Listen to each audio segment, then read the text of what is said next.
ہی وہ چیز ہے جس کی بنیاد پر شریعتیں وجود میں آتی ہیں، قانون وجود میں آتا ہے۔ تو کہا کہ جس کا جی چاہے مانے، جس کا جی چاہے انکار کرے، اس سے بڑی بات کیا ہے؟ ایک طرف تو قرآن یہ کہتا ہے کہ دیکھو ہم اپنی بات دلائل کے ساتھ کہہ رہے ہیں، اب تم آزاد ہو۔ یہ مکی صورت ہے جس کی آیت ہے سورہ کہف کی۔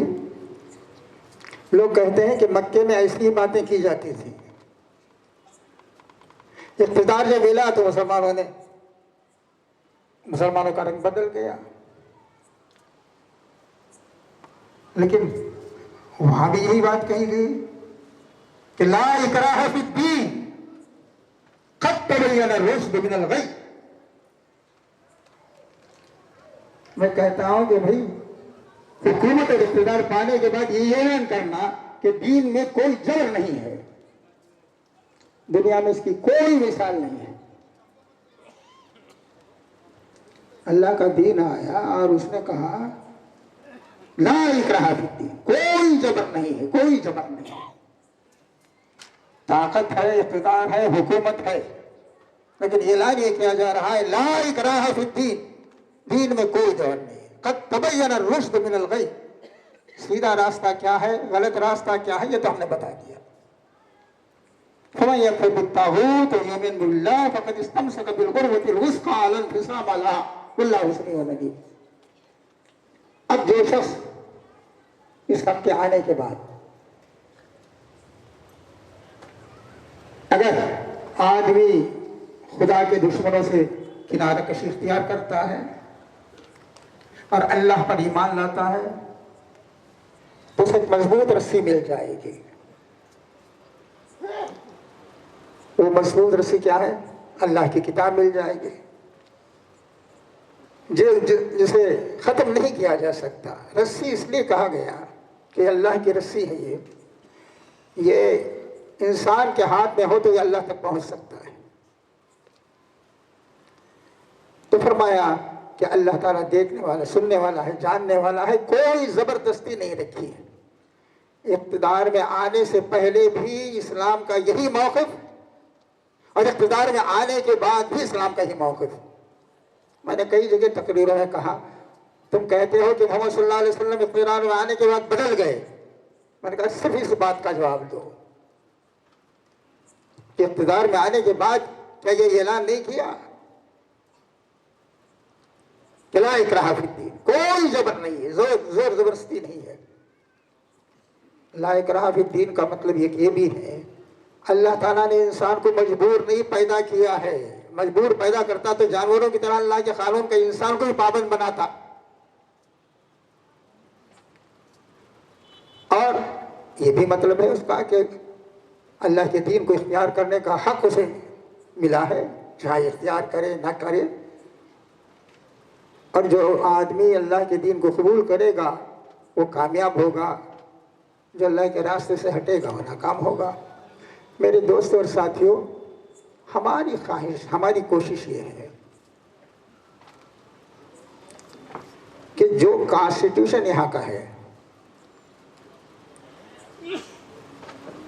یہ ڈیموکریٹک ملک ہے، اور ہم یہ سمجھتے ہیں کہ اس ملک کے لیے جہاں مختلف طبقات ہیں اور ایک مشترکہ آبادی ہے، پلورل سوسائٹی ہے، اس کے لیے یہ بہترین دستور ہے جو ہمیں بھی حق دیتا ہے اور آپ کو بھی حق دیتا ہے کہ اپنے اپنے طریقے پر عمل کریں۔ ہمارا کہنا یہ ہے کہ اس پر عمل ہونا چاہیے، لیکن مشکل یہ ہے کہ کچھ لوگوں نے یہ سمجھ رکھا ہے کہ دستور ان کا ہے، اس پر جیسے چاہے وہ عمل کر سکتے ہیں اور جسے چاہے مار سکتے ہیں، قتل کر سکتے ہیں۔ یہ موب لنچنگ وغیرہ کے جو واقعات ہوتے ہیں یہ کیا ہے؟ یہ اس بات کا ثبوت ہے کہ کچھ لوگوں کے ذہن میں یہ بات ہے کہ ہماری مرضی کے خلاف کوئی شخص کوئی کام کرتا ہے یا اس کے بارے میں ہمیں شبہ ہے کہ وہ ہماری مرضی کے خلاف کوئی کام اس نے کیا ہے تو ہم اسے مار سکتے ہیں، اسے سزا دے سکتے ہیں، قانون ہمارا کچھ نہیں کرے گا۔ اور عملاً وہ دیکھ بھی رہے ہیں کہ قانون کی گرفت میں وہ آسانی سے نہیں آ رہے ہیں۔ یہ مواقعات اس بات کا ثبوت ہے کہ کچھ لوگوں نے یہ سمجھ رکھا ہے کہ یہاں قانون کی حکمرانی نہیں ہوگی بلکہ ان کی حکمرانی ہوگی۔ ہمارا مطالبہ یہ ہے کہ یہ طریقہ غلط ہے۔ جب قانون ہے اور آپ نے اس بات کی ضمانت دی ہے، قانون نے، دستور نے یہ ضمانت دی ہے، کسی بھی انسان کی جان، مال، عزت، آبرو کی حفاظت تو کرے گا، تو یہاں ہر ایک کی جان، مال، عزت اور آبرو محفوظ رہنی چاہیے۔ اگر کسی نے کوئی جرم کیا ہے، کسی مجرم کی ہم حمایت نہیں کرتے، لیکن اس بات کے سخت خلاف ہیں کہ محض شبے کی بنیاد پر کسی کو مجرم سمجھ لیا جائے اور اسے خود ہی سزا بھی دے دی جائے۔ اگر فرض کیجئے کسی نے غلط کام کیا ہے تو عدالتیں موجود ہیں، قانون موجود ہے، اسے کام کرنے دیجئے، آپ اپنی مرضی نافذ نہ کیجئے۔ تو ہمارا کہنا یہ ہے کہ قانون کی بالادستی اس ملک کے اندر باقی رہنی چاہیے، جس کے اندر مجھے بھی کہنے کا حق ہو، آپ کو بھی کہنے کا حق ہو۔ بعض اوقات لوگ میں کہتا ہوں، بڑی بڑی مجلسوں میں نے کہا، ڈیموکریسی میں یہ بات، ڈیموکریسی کا بنیادی اصول یہ ہے کہ اس میں آدمی کو آزادی رہتی ہے، فریڈم آف تھاٹ، خیالات کو پیش کرنے کی آزادی، اس پر عمل کی بھی آزادی، یہ دونوں چیزیں حاصل ہوتی ہیں۔ لیکن ڈیموکریسی کی کمزوری یہ ہے کہ وہ مذہب کو باہر کر دیتی ہے۔ میں نے کہا کہ ایسی ڈیموکریسی کی ہم قائل ہی نہیں ہیں جس میں آپ کو تو بولنے کا حق ہو اور مجھے ہی بولنے کا حق اس لیے نہ دیں آپ کہ میں مذہب کا ماننے والا ہوں۔ کیوں؟ آپ کے استاد نے یہی کہا ہے، جہاں سے آپ نے سبق پڑھا ہے اس نے یہی کہا ہے کہ مذہب والوں کو بولنے نہ دو۔ میں نے کہا یہ کون سی ڈیموکریسی صاحب؟ اس ڈیموکریسی کو ہم نہیں مانتے۔ آپ کو بولنے کا حق ہے، مجھے بھی بولنے کا حق ہے، میرے حق کو آپ نہیں چھین سکتے، اور چھینیں گے تو اس ڈیموکریسی کی ہم مخالفت کریں گے جس میں آپ کو بولنے کا حق ہو اور مجھے بولنے کا حق نہ ہو۔ آپ اپنی بات رکھیے اور کہیے کہ بھئی ملک کی بھلائی اس میں ہے، مجھے بھی کہنے کا حق ہے کہ میں بھی اس پر عمل کروں، دنیا کے سامنے کہہ سکوں کہ انسان کی بھلائی کا راستہ یہی ہے جو اسلام نے پیش کیا ہے۔ ایک بات تو یہ کہ ہم یہ چاہتے ہیں کہ قانون کی بالادستی ہو اور ہر ایک کو اپنے خیالات رکھنے اور اسے پیش کرنے کا حق حاصل ہو، اور اگر یہ حق چھین لیا جائے تو ڈیموکریسی ناقص ہوگی۔ یہ اگر اس لحاظ سے آپ دیکھیں تو یہ ملک مذہبی ملک ہے، یہاں کی 90% آبادی کسی نہ کسی مذہب کو ماننے والی ہے۔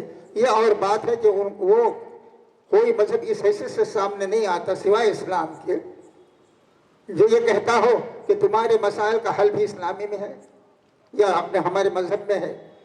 تو اسلام کا دعویٰ یہ ہے کہ انسان کی فلاح اور نجات اسلام ہی کے اندر ہے، وہی اللہ کا دین ہے۔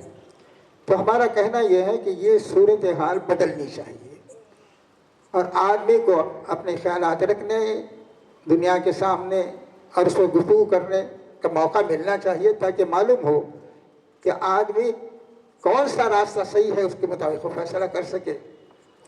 میرے دوست اور ساتھیوں، یہ بھی اسلام کی پوزیشن ہے۔ خود ہمارے اندر کمزوریاں آ گئی ہیں۔ دیکھیں جو اس وقت جو زیادتیاں ہو رہی ہیں ان کی تفصیل تو آپ کے سامنے آ گئی ہے۔ ہماری جو کمزوریاں ہیں اسے بھی آپ سامنے رکھیے۔ ہماری کمزوریاں یہ ہیں، نہیں ہونی چاہیے بات۔ ابھی ایک واقعہ پیش آیا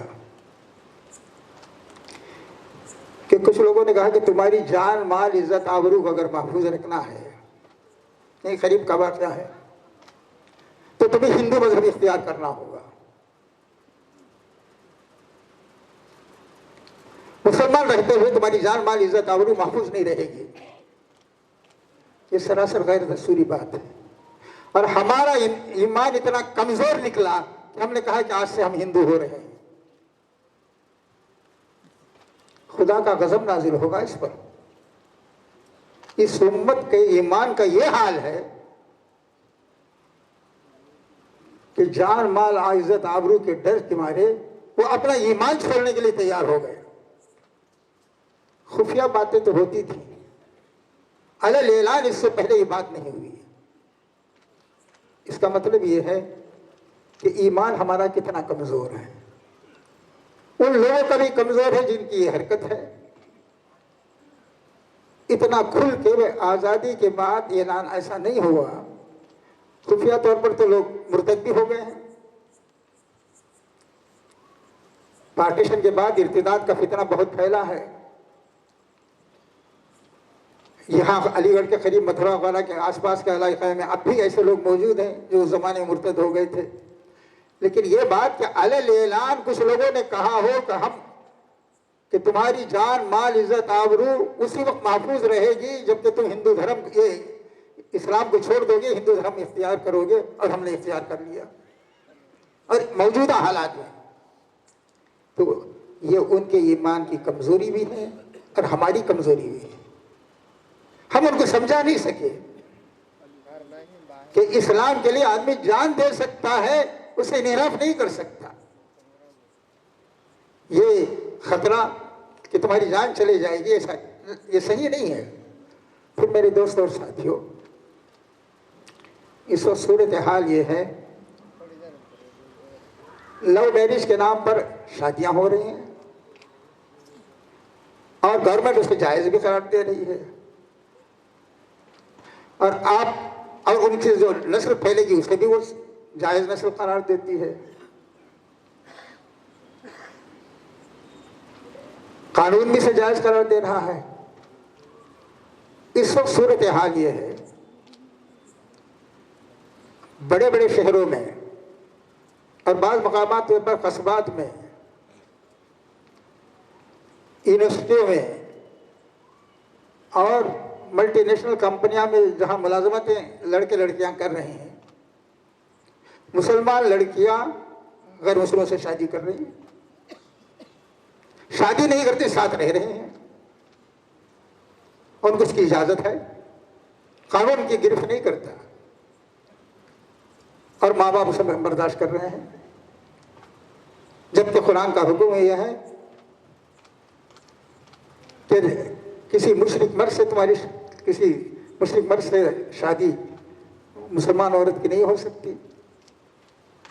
اور یہ بھی بتایا کہ وہ غلط راستے پر ہیں، تمہارا نکاح ان سے ہو نہیں سکتا، لیکن ہو رہی ہے. اللہ تنکحوا المشرکات حتی یؤمنن، مشرکات سے نکاح نہ کرو جب تک کہ وہ ایمان نہ لائیں. وَلَأَمَةٌ مُؤْمِنَةٌ خَيْرٌ مِّن مُشْرِكَةٍ وَلَوْ أَعْجَبَتْكُمْ، ایک باندی بھی بہتر ہے مشرکہ سے، چاہے وہ کتنی دولت مند کیوں نہ ہو.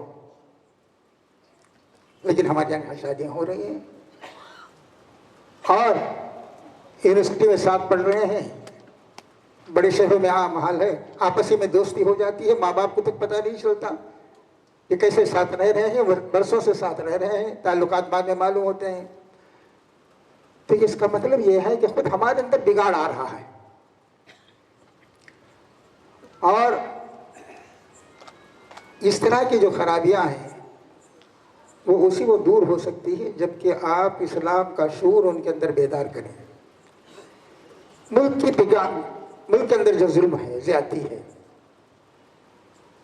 یہاں کمزور طبقات کے ساتھ ظلم ہے، خواتین کے ساتھ زیادتی ہے، ریپ کے واقعات کثرت سے ہو رہے ہیں. عورتیں کہہ رہی ہیں کہ ہم جان مال عزت آبرو ہماری اپنے خاندان ہی کے لوگوں میں محفوظ نہیں ہے. اور ان کے ساتھ زیادتیاں ہر طرح کی ہو رہی ہیں. سروے یہ ہے کہ عورتوں کے لیے دنیا میں سب سے زیادہ غیر محفوظ مقام ہندوستان ہے. شرم کی بات ہے، عورتوں کے لیے سب سے زیادہ غیر محفوظ جگہ ہندوستان ہے. وہاں تو ہر طرح کی زیادتیاں ہوتی ہیں اور یہاں بھی ہو رہی ہیں. سوال یہ ہے کہ ان حالات کو بدلنا. جو کمزور طبقات ہیں، اوبیسی جن کو آپ کہتے ہیں، ویکر سیکشن جن کو آپ کہتے ہیں، ان کے ساتھ ہر طرح کی زیادتی ہو رہی ہے. کہنا یہ ہے کہ ان زیادتیوں کا صرف آپ ذکر ہی کرتے رہیں گے کہ ہمارے ساتھ یہ ہو رہا ہے، ہم اس معاملے میں پیچھے ہیں، ہمارے حقوق ادا نہیں ہو رہے ہیں اور ظلم ہو رہا ہے، زیادتی ہو رہی ہے۔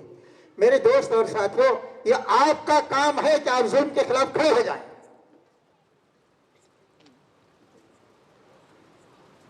اللہ کا یہ احسان ہے کہ اس نے دنیا کو عدل و انصاف دیا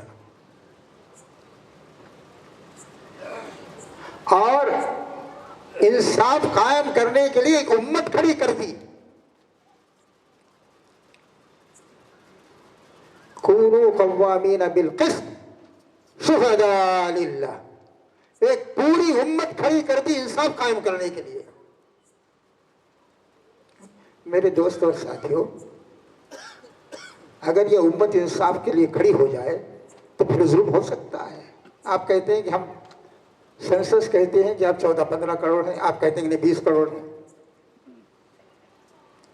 یہ 20 کروڑ انسان ظلم کے خلاف کھڑے ہو جائیں تو کیسے ملک میں ظلم ہوگا؟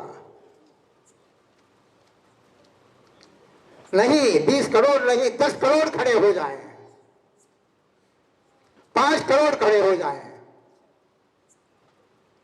1 کروڑ کھڑے ہو جائیں، یہاں بیٹھے ہوئے لوگ کھڑے ہو جائیں کہ ظلم نہیں ہونے دیں گے، قسم خدا کی ظلم نہیں ہوگا۔ ظلم اس لیے ہو رہا ہے، اس امت سے کہا گیا کونوا قوامین بالقسط، کھڑے ہو جاؤ انصاف کے لیے، اللہ کے لیے گواہی دینے والے بن کر۔ اس کو، یہ امت کو تو اس لیے کھڑا کیا گیا تھا، اور اس امت کا حال یہ ہے انصاف کی بھیک مانگ رہی ہے، کاسے گدائی لے کے گھوم رہی ہے، ہمیں انصاف نہیں مل رہا ہے۔ قرآن نے کہا تم انصاف دینے والے ہو، چاہے دشمن۔ قرآن نے کہا وَلَا يَجْرِمَنَّكُمْ شَنَآنُ قَوْمٍ عَلَىٰ أَلَّا تَعْدِلُوا، کسی کی دشمنی میں ایسا نہ ہو کہ تم انصاف نہ کرو۔ يَعْدِلُوا هُوَ أَقْرَبُ لِلتَّقْوَىٰ، دشمن کے ساتھ بھی انصاف کرو، تم خدا ترس انسان ہو، اور خدا ترسی کا راستہ یہی ہے کہ دشمن کے ساتھ بھی انصاف ہو۔ کیا آپ نے دنیا میں کوئی یہ تصور دیا ہے کہ ہم دشمنوں کے ساتھ بھی انصاف چاہتے ہیں؟ میرے دوست اور ساتھیوں، خود یہ سوچنے کی بات ہے۔ یہ امت اگر اس مقصد کے لیے کھڑی ہو جائے جس مقصد کے لیے اس امت کو پیدا کیا گیا تھا، اور اس کے لیے کہا گیا تھا کہ تم انصاف کے علمبردار بن کے رہو، ظلم کے خلاف کھڑے ہو جاؤ، تو کیا یہ ممکن تھا کہ ایسی صورتحال پیدا ہوتی؟ تو دوستوں اور ساتھیوں، ہمارے سوچنے کی چیز ہے۔ اللہ تعالیٰ نے آپ کو اس طرح پیدا کیا کہ آپ دنیا کو دینے والے تھے، مانگنے والے نہیں تھے۔ اب پوزیشن یہ ہے کہ آپ کاسے گدائی لے کے ہر جگہ گھوم رہے ہیں، یہ ہمارا یہ حق ہے، ہمیں دے دو۔ بلا شبہ آپ کا جائز مطالبہ بھی ہوگا، لیکن اس سے آگے آپ کو سوچنا ہوگا کہ ہم دینے والے بنے، اور دینے کے لیے آپ کے پاس اللہ کے دین سے بہتر کوئی چیز نہیں ہے۔ دوستوں اور ساتھیوں، اس کے لیے ضروری ہے آپ دنیا کو یہ بتائیے کہ ہم اگر انصاف کی بات کرتے ہیں تو اس لیے بات کرتے ہیں کہ ہمارے نزدیک سارے انسان برابر ہیں۔ ان کے درمیان اگر مذہب کا بھی فرق ہے، زبان کا فرق ہے، کسی اور کا فرق ہے، تب بھی وہ سب انسان برابر ہیں۔ اللہ کا دین برابر سب کو انسان سمجھتا ہے اور سب کے ساتھ برابر کا معاملہ کرنا جو چاہتا ہے۔ قرآن میں جگہ جگہ کہا گیا یا ایھا الناس اعبدوا ربکم، لوگوں، دیکھو یہاں کہ یہ نہیں کہا گیا مسلمانوں سے بھی خطاب کیا گیا ہے، اس کا خطاب عام ہے۔ اے لوگوں، اے لوگوں، اے لوگوں، مشرق کے رہنے والے، مغرب کے رہنے والے، شمال کے رہنے والے، جنوب کے رہنے والے، گورے کالے، سب لوگوں، تمہارا رب اللہ خدا ہے جس نے تمہیں پیدا کیا ہے، اس کے سامنے سر جھکاؤ، اور جس نے یہ زمین کا سارا انتظام تمہارے حوالے کیا ہے، اس کی نعمتوں میں تم جی رہے ہو۔ قرآن کا تو پیغام یہ ہے کہ وہ سارے انسانوں سے خطاب کرتا ہے. قرآن کہتا ہے کہ سارے انسان آدم اور حوا کی اولاد ہیں، ان کے درمیان فرق صحیح نہیں ہے. یا ایھا الناس، سارے. یہ بھی ایک بات ہے کہ یہ بات آیت جو میں پڑھ رہا ہوں سورہ حجرات کی، یہ بھی مکہ مدینہ میں نازل ہوئی جب کہ مسلمانوں کے ہاتھ میں اقتدار تھا. یا ایھا الناس انا خلقناکم من ذکر و انثی، لوگوں سنو، ہم نے تم کو ایک مرد اور عورت سے پیدا کیا. سب کی نسل آدم اور حوا سے ملی ہوئی ہے. پہلے آدم اور حوا پیدا ہوئے اور انہی سے ساری نسل پیدا ہوئی. سب برابر ہیں، نسل انسانی ہے سب کی. وَجَعَلْنَاكُمْ شُعُوبًا وَقَبَائِلَ، تمہیں مختلف گروہوں میں اور قبائل میں تقسیم کر دیا. لِتَعَارَفُوا، تاکہ تمہاری پہچان ہو. اگر سب کو ایک ساتھ کر دیتا پہچان نہ ہوتی. یعنی اگر سب کا رنگ ایک ہوتا، خد و قامت ایک ہو جاتے، ناک نقشہ ایک ہو جاتا، کسی کو نہیں معلوم ہوتا کہ یہ ہندوستانی ہے یا پاکستانی ہے یا افریقہ کا ہے یا ایران کا ہے، امریکہ کا ہے، یورپ کا ہے، کہاں کا ہے، یہ نہیں معلوم ہوتا. تو کہا کہ یہ فرض اس لیے ہے کہ انسان پہچانے جا سکے. اور کہا ان اکرمکم عند اللہ اتقاکم، عزت والا، محترم والا اللہ کے نزدیک وہ ہے جس کے اندر تقوی ہو. معیار یہ نہیں ہے کہ کس کے پاس مال ہے، کس کے پاس دولت ہے، کون عزت رکھتا ہے، سوسائٹی میں کس کا اعتبار ہے، بلکہ اعتبار اس بات کا ہے کہ وہ اللہ سے ڈرتا ہے یا نہیں. اگر وہ اللہ سے ڈرتا ہے تو یقیناً سر اور آنکھوں پر. کیا دنیا نے کہیں یہ معیار دیکھا ہے کہ عزت کا معیار، انسانی وحدہ، دولت، عزت، شہرت، ناموری، طاقت، کوئی چیز نہیں، صرف خدا کا خوف. اگر اللہ سے ڈر سے چلنے والا ہے تو اس سوسائٹی میں سے سب سے زیادہ احترام ملنا چاہیے. اور اگر اللہ سے ڈرنے والا وہ نہیں ہے تو وہ کتنا ہی بڑا آدمی کیوں نہ ہو، اسے وہ عزت اور احترام نہیں ملنا چاہیے. نبی صلی اللہ علیہ وسلم نے حجۃ الوداع میں جو خطبہ دیا تھا، بہت معروف خطبہ ہے، ہم سب لوگ اسے دہراتے رہتے ہیں. تو آپ نے فرمایا تھا الا لا فضل لعربی علی عجمی ولا لعجمی علی عربی ولا لاحمر علی اسود ولا لاسود علی احمر الا بالتقوی. سن لو، کسی عربی کو عجمی پر کوئی برتری نہیں ہے. خاص بات یہ ہے، خاص بات ہے، عربوں کے ہاتھ میں اقتدار تھا. محمد عربی تھے، محمد صلی اللہ علیہ وسلم عربی تھے، اقتدار عربوں کے ہاتھ میں تھا. پہلا جملہ آپ نے کہا، یاد رکھو کسی عربی کو عجمی پر فضیلت نہیں ہے. عرب کے ہاتھ میں اقتدار تھا اس وقت. محمد صلی اللہ علیہ وسلم خود عربی تھے، آپ کے ساتھی سب عرب تھے، لیکن آپ نے کہا یاد رکھو کسی عربی کو کسی عجمی پر کوئی فضیلت نہیں ہے. کسی گورے کو کالے پر، کسی کالے کو گورے پر کوئی فضیلت نہیں ہے. ہر طرح کے لوگ ہوں گے اس میں، ہر طرح کے لوگ ہوں گے. بلال حبشی بھی ہوں گے اور حضرت ابوبکر عمر بھی ہوں گے. تو آپ نے فرمایا یہاں کالے گورے کا کوئی فرق نہیں ہے الا بالتقوی. جو تقوی میں آگے ہوگا وہ سب سے اونچا ہوگا. اقتدار پانے کے بعد بھی آپ نے یہ کہا کہ یہ نہ سمجھو کہ عربوں کے ذریعے اقتدار آیا ہے تو وہ سر بلند رہیں گے، وہی ان کی حکومت رہے گی، انہی کی بات چلے گی. نہیں، عزت اور احترام تو ان لوگوں کو ملے گا جو اللہ کے دین کو لے کے غالب کھڑے ہوں گے. میرے دوستوں اور ساتھیوں، سب سے پہلی بات یہ یاد رکھنا یہ ہے، آپ اور ہم سب ایک تنہائی میں سوچیں کہ ہم کیا واقعی اللہ کے دین پر عمل کر رہے ہیں. بھئی یہ دین تو اس وقت دین دین، ہم اللہ کا دین دنیا کو سامنے پیش کرتے ہیں. سب سے پہلے تو اس کے مخاطب کون تھے؟ اللہ کے دین کا خطاب سب سے پہلے ہم سے ہے. جب ہم کہتے ہیں کہ دو لوگوں عبادت کرو تو سب سے پہلے اس کے مخاطب ہم ہیں.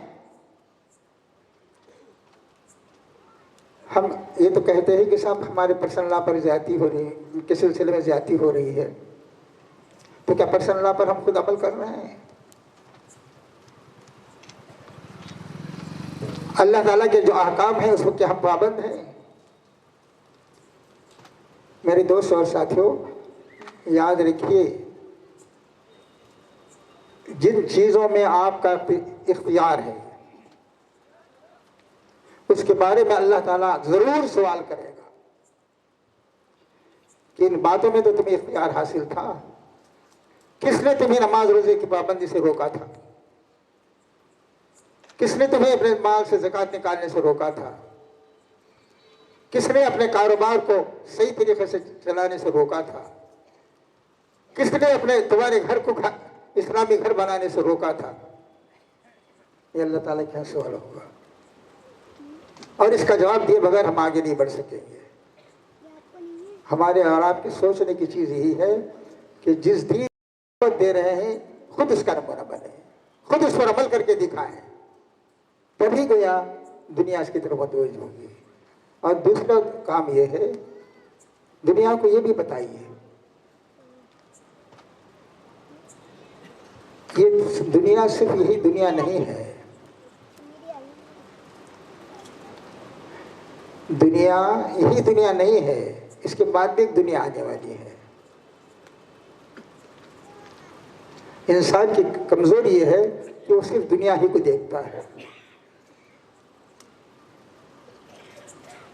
قرآن کہتا ہے کہ قد افلح من تزکا وذکر اسم ربہ فصلی بل تؤثرون الحیاۃ الدنیا والآخرۃ خیر وابقی ان ھذا لفی الصحف الاولی صحف ابراہیم وموسیٰ.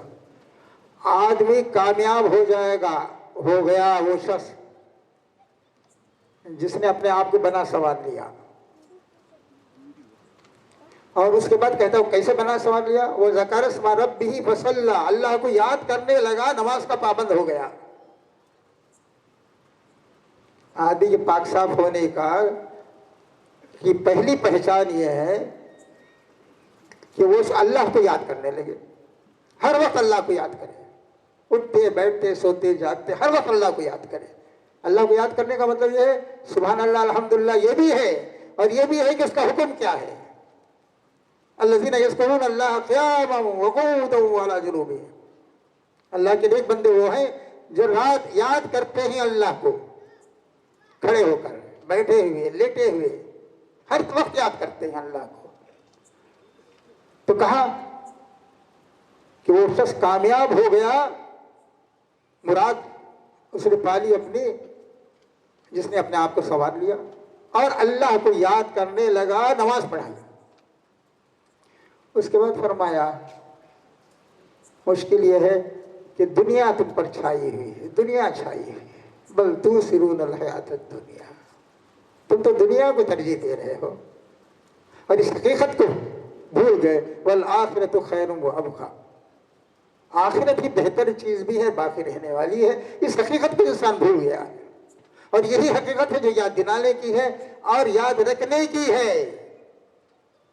تو یہ کام تو یہ ہے کہ آپ خود اس کے لیے کوشش کریں، اپنی زندگی کو بدلیں. میرے دوستوں اور ساتھیوں، زندگی کو بدلنا دنیا کا مشکل کام ہے، لیکن اس کے بغیر آپ دنیا میں کوئی انقلاب نہیں لا سکتے.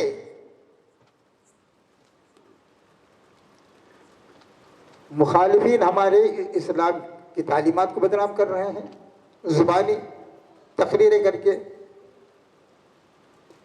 اور سوشل میڈیا کو استعمال کر کے، کتابیں لکھ کر، اظہار خیال میں مختلف طریقوں سے، اور ہم اپنے بے عملی سے اسلام کو بدنام کر رہے ہیں.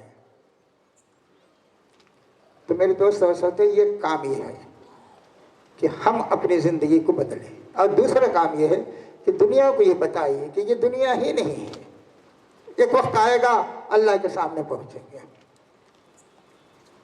آدمی آسانی سے سوچ سکتا ہے، کسی آدمی کو آپ ملازم رکھیں، اپنے کام میں لگائیں، یونیورسٹی ہی کام میں لگاتی ہے لوگوں کو، وہ دیکھتی بھی تو ہے کہ کیا ڈیوٹی آدمی ٹھیک سے کر رہا ہے یا نہیں کر رہا ہے، اور ملازم آپ کا ہے تو آپ بھی دیکھتے ہیں کہ وہ ملازم ٹھیک سے کام کر رہا ہے یا نہیں کر رہا ہے۔ میرے دوست اور ساتھیوں، اتنی بڑی دنیا آپ کے حوالے اللہ نے کر دی، یہ سورج، چاند، دریا، پہاڑ، ہوا، یہ سب کچھ آپ کے حوالے کر دیا اللہ نے، اور اس طرح کیا ہے ہر شخص کہہ سکتا ہے کہ یہ میری دنیا ہے، کیا اس کے بارے میں نہیں پوچھے گا وہ کتنی بڑی دنیا میں نے تمہارے حوالے کی تھی، اس کا حق تم نے ادا کیا یا نہیں کیا؟ تو آپ دنیا بتائیے دنیا کو کہ یہ دنیا یہیں نہیں ختم ہو جائے گی، جس نے پیدا کیا ہے وہ پوچھے گا کسی وقت کہ اللہ تعالیٰ نے جو دی ہے دنیا، ثم لتسألن یومئذ عن النعیم، وہ ایک وقت آنے والا ہے کہ ضرور ان نعمتوں کے بارے میں جو اللہ نے تمہیں دیا ہے پوچھے گا وہ۔ وہاں تو یہ احساس یہ تھا، نبی صلی اللہ علیہ وسلم ایک مرتبہ مدینے میں کچھ آپ کو بھوک لگنے لگی، گھر پہ کوئی انتظام نہیں تھا، باہر آپ نکلے تھے صحابی کے ساتھ، باغ میں گئے، آپ کھجوریں کھائیں اور وہاں کا ٹھنڈا پانی پیا، پینے کے بعد آپ نے فرمایا یہ ہے اللہ کی نعمت ہے، ثم لتسألن یومئذ عن النعیم۔ کھجور کھا کے پانی پینے کے بعد اللہ کے رسول صلی اللہ علیہ وسلم کو یہ احساس ہوا کہ نعمتوں کے بارے میں پوچھا جائے گا، ہم نے کتنی بار نعمتیں ملی ہیں دنیا میں، ہمیں یہ احساس نہیں ہوتا کہ اللہ تعالیٰ ہم سے پوچھے گا۔ تو دنیا کو بتانے کی ضرورت ہے کہ یہ دنیا یوں ہی تمہارے حوالے نہیں کر دی گئی ہے، بلکہ تو اس کا حساب کتاب بھی تم سے ہونے والا ہے۔ اور اسے جب اگر آدمی کو یہ یقین ہو جائے کہ میں مرنے کے بعد اللہ کے سامنے مجھے جواب دینا ہے، تو وہ تمام خرابیاں جو آج سوسائٹی کے اندر نظر آ رہی ہیں، وہ خرابیاں ایک ایک کر کے رفع ہو جائیں گی، اور آدمی یہ سوچنے لگے گا کہ دنیا مجھے دیکھے یا نہ دیکھے، لیکن اللہ تعالیٰ کی آنکھیں تو دیکھی نہیں ہیں، اس کی نگاہوں سے تو کوئی چیز غائب نہیں ہے، اس سے تو ہم بچ نہیں سکتے۔ تو یہ کام تو یہ ہے۔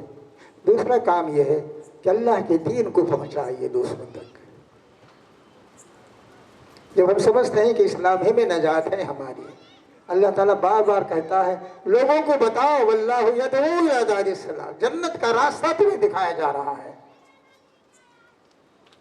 آپ بتائیے دنیا کو کہ جنت کا راستہ کیا ہے، کون بتائے گا؟ اور کل اگر یہی لوگ یہ کہیں کہ اللہ اتنی بڑی آبادی ہندوستان کے اندر تھی، انہوں نے ہمیں نہیں بتایا کہ تیرا دین کیا ہے، تو ان کے ساتھ کیا معاملہ ہوگا اللہ بہتر جانتا ہے۔ آپ کیا جواب دیں گے اس وقت جب وہاں پوچھا جائے گا کہ تم نے اللہ کے دین کو کیوں نہیں قبول کیا، کیوں راستہ ہے؟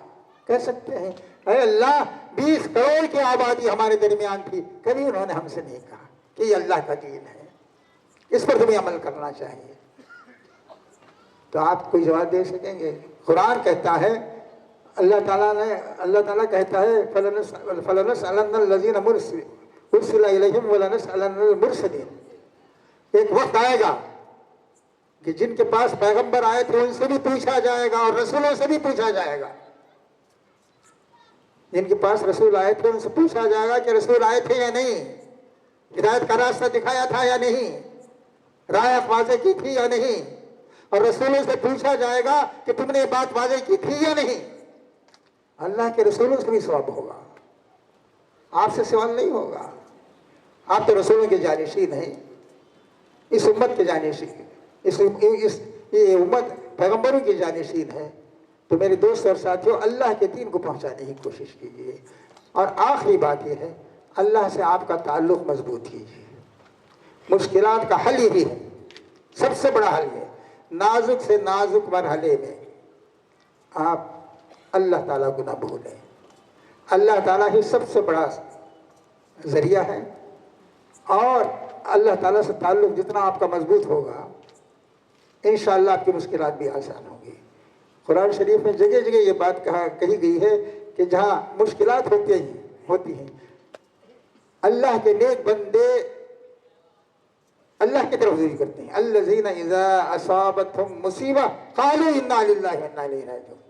ان کو تکلیف پہنچتی ہے تو کہتے ہیں اب ہم اللہ کے ہیں اور اللہ کی طرف ہمیں لوٹ کے جانا ہے. کیا یہ کیفیت ہمارے اندر ہے؟ پریشانیاں تو ہماری ہوتی ہی ہیں، لیکن کیا اللہ کی طرف رجوع بھی ہوتا ہے ہمارا؟ تو اس بات کی کوشش کیجئے کہ مشکلات میں اللہ کی طرف رجوع کریں. اس کے علاوہ کوئی ذریعہ ہمارا نہیں، ایسا نہیں ہے جس کے بارے میں کہا جائے کہ اس کی وجہ سے آپ کو نجات ملے گی اور کامیابی کا راستہ آپ کے لیے کھلے گا. میرے دوست اور ساتھیوں، وقت تیزی سے گزر رہا ہے اور زندگی کا ایک وقت الٹا جا رہا ہے. نہیں معلوم یہ کتاب زندگی کب ختم ہو جائے گی، اور یہ کتاب زندگی بند ہونے سے پہلے اللہ تعالیٰ سے دعا کیجئے کہ ہم اپنا حق ادا کریں، اپنی ذمہ داری ادا کریں. اللہ تعالیٰ نے اس دنیا میں انسان کو ایسا بھیجا ہے، میں جگہ جگہ کہتا ہوں کہ امتحان گاہ میں پہنچتا ہے بچہ تو سب سے پہلے یہ لکھا رہتا ہے کہ 2.5 گھنٹے کا پیپر ہے یا 3 گھنٹے کا پیپر ہے، اسی میں تمہیں کام کر لینا ہے، جو بھی جواب دینا ہے. لیکن انسان اس حال میں دعا میدان زندگی میں آتا ہے کہ اس کی پیشانی پر کبھی نہیں معلوم ہوتا، لکھا ہوا ہوتا کہ کب زندگی کا پرچہ اس سے چھین لیا جائے گا. صبح چھینا جائے گا، شام کو چھینا جائے گا، جوانی میں چھینا جائے گا، بڑھاپے میں چھینا جائے گا، کچھ نہیں معلوم ہوتا. جب چاہے گا اللہ تعالیٰ چھین لے گا. اور اسی لیے کہا گیا کہ ہر وقت تیار ہو، وَلَا تَمُوتُنَّ إِلَّا وَأَنْتُمْ مُسْلِمُونَ. جب بھی موت آئے، اس آیت کا ترجمہ یہ ہے جب بھی موت آئے تمہیں اسلام کی حالت میں پائے.